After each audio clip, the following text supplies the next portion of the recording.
అనేటువంటి రాజకీయ ఆలోచనలు మీ ఊర్లలో కూడా ఇండిపెండెంట్ గా మీరు అవసరమైతే సర్పంచ్ నిలబెట్టుకోండి. కేవలం ఒక 600-700 రూపాయలు సర్పంచ్లు మొన్న వాళ్ళు గత ప్రభుత్వంలో వర్కులు చేపించి కేసీఆర్ ఎంబడబడి వీళ్ళని ఎగేస్తే పాపం అప్పో సప్పో చెప్పి కొంతమంది దగ్గర ఉండి పెట్టొచ్చు. కానీ మెజార్టీగా లేనటువంటి వాళ్ళు అప్పు సప్పులు చేసి పెడితే ఇప్పటికి వాళ్ళకి రాక పైసలు అది తీర్చలేక మిత్తిల మీద పడి ఆత్మహత్యలు చేసుకునే సిచ్యువేషన్స్ కు పోయినా కుటుంబాలు సర్వనాశనం అయితే వాళ్ళ ఇంట్లో గురించి చేసినా కాదు కదా, వాళ్ళు అవి ప్రజల గురించి చేసినా కదా.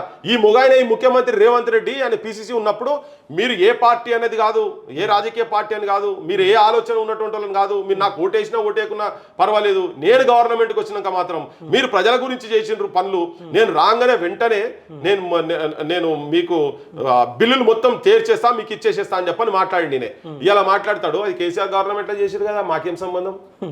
అదంతా అవినీతి. ఎక్కడ అవినీతి చూపి, ఎక్కడ కమిటీ వేసి ఎక్కడ ఏం చేసినావు చూపి.